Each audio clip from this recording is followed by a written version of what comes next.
درود دوستان عزیز، این نشر نوبتی برنامه ترانسفر در عمل است که اصلا از گزارش‌های تابستانی در ورزش رقمی اول برایتان رسانه‌ای می‌کند. سخن نخستم این است که در فوتبال انگلیا دورنده فعلی جایزه لیگ کنفرانسی‌ها باشگاه کریستال پالاس که با انجام موسم قبلی با الیور گلاسنر هم خیر خوش کرده بود، این تابستان سابق دفاعگر بارسا را شامل تیم کرد. با اسکار مینگس از سلتا شرطنامه 4 ساله را عقوبان بستند. بازیگر 27 ساله که دستپروری بارسلونا میباشد با تیم انگلیسی چون آگنتی آزاد آمد، زیرا مدت شرطنامه‌اش با سلتا موسم قبلی انجام یافته بود و دیگر ضرور آمد جای کاری نو پیدا نماید. یک گزارش بپولی دیگر را در فوتبال انگلیسی قهرمان فعلی انگلیا انجام داد. اینجا گپ سر ارسنال ارتتا می رود که برای روز مبادا با سابق دروازه‌بان لیدز یونایتد ایلان میلیه شرطنامه همکاری امضا نمود. فرانسوی 26 ساله که خود آگنتی آزاد بود، موسم قبلی نیز مثل 6 موسم پیشین در صف صدبرگانی سفید بود و در عموم 215 بازی گذرانیده و 70 بازی عموما و دروازه‌اش گل سر نداده است. هرچند که به نظر یک خیلی زور هم باشد، لیکن چنین یک مشتی دوید رایا برآمده هم نمیتواند. توتنهام هاتسپور پس از خریداری‌های 100 میلیونه بالاخره قرار کرد که فروختن هم در کار است. تیم لندنی از این رو به خلاصه آمد که دفاعگر رادو درگوشین را به اجاره به فیورنتینا روان نماید. حجم مبلغ اجاره این رومینی 1.5 میلیون یورو را تشکیل داده.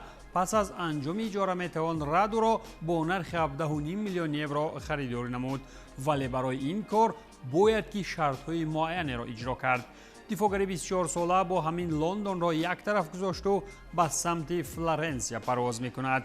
ایپسویچ تاون با بازگشت دیگر باره خویش به پرمیر لیگ انگلیا به زودی یک حمله‌وری دیگر گرفت، زیرا اگر یادتان باشد لیام دلاپ را علاقه موسم قبلی چلسی گرفت و از این کار پشیمان هم شده است.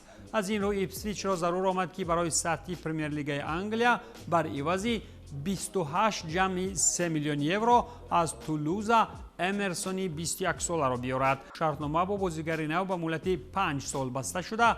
موسم قبلی لیگ یکم برزیلی در 28 بازی مؤلف 6 گل و 2 پرتافت گلی گردید. پس اگر در پرمیر لیگ انگلیا کارش آمد کردن گیرد، باز دسته دیگری تاپ پرمیر لیگ انگلیا میتواند او را در از ایپسویچ بیرون کند. ایریسیو از اورتون هم در روزنه تابستانی ترانسفری بیکار نمانده بر عوض 24.6 میلیون یورو تایریک جورج 20 ساله را از چلسی خریداری نمودند.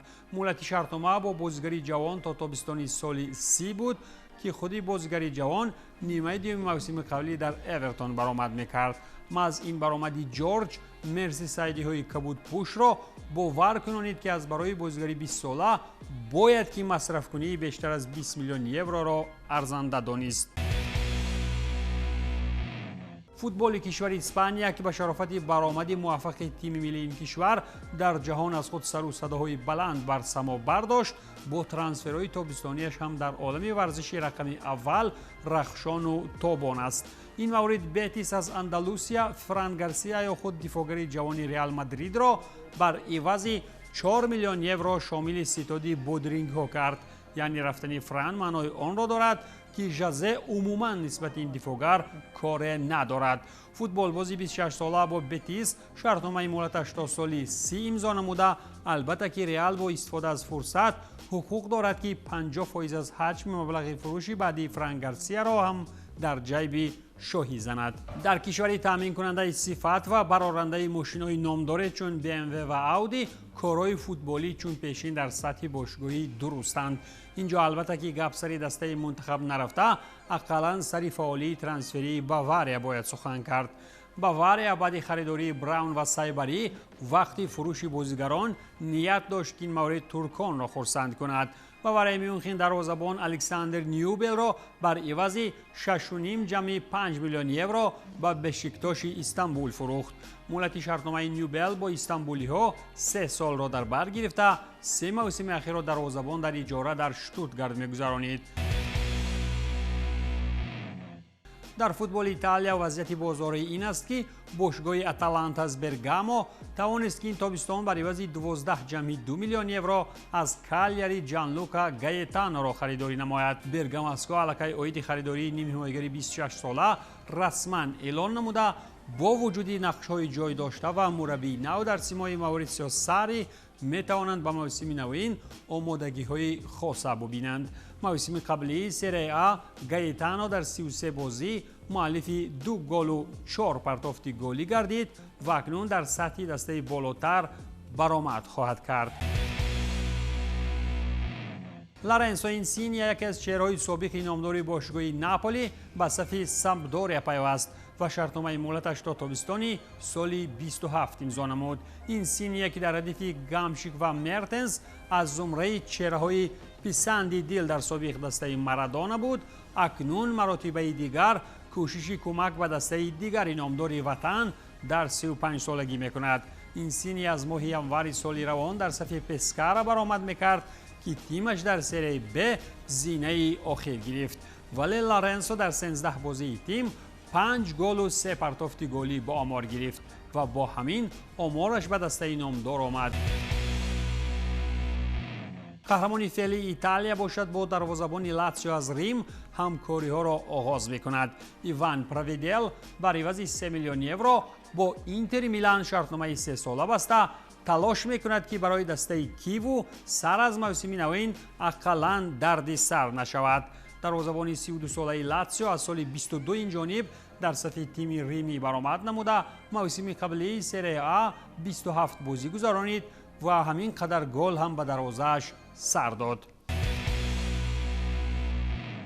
فوتبال نیدرلند در سطح باشگاهی بیشتر با کامیابی‌های آیاکس آمستردام زنده است و این مورد نوبسته از رفتن اسماعیل سایبری از PSV و باواریا ما سخن را سر گردش‌های ترانسفری آیاکس دوام می‌دهیم.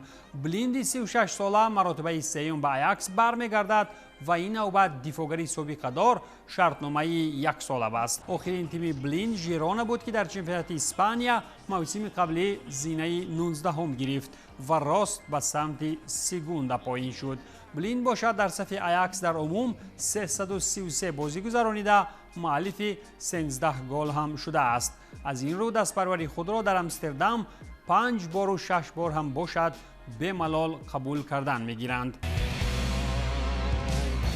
از چمپیونات روسیه باشد محرک اساسی باشگاه فوتبال کراسنودار رفت. اینجا گپ سر ادوارد سپرزیان می رود که 2 سال پای هم چمپیون روسیه نشد و بالاخره با پیشنهاد پرمنفعت الاهلی سعودی هم راضی گردید. گزارش بازیگری 26 ساله برای دسته روسیگی فایده به مبلغ 25 میلیون یورو آورده. او در سیستم تیم فوتبالی از کراسنودار از سال 2018 بود. موسم قبلی پرمیر لیگ روسیه سپرسیان صاحب آمار 30 بازی 13 گل و 16 پرتافت گلی شد. به نظرم بدون زیرکی حسین ارمانی با پیراهن سبز و در صورت نیافتن عوض کننده قلای در سنگر قهرمانی برای دسته میلیاردر گالیتسکی انیق مشکل می شود. این بود پایان برنامه ترانسفر در عمل. تنسیت و پولدار باشید.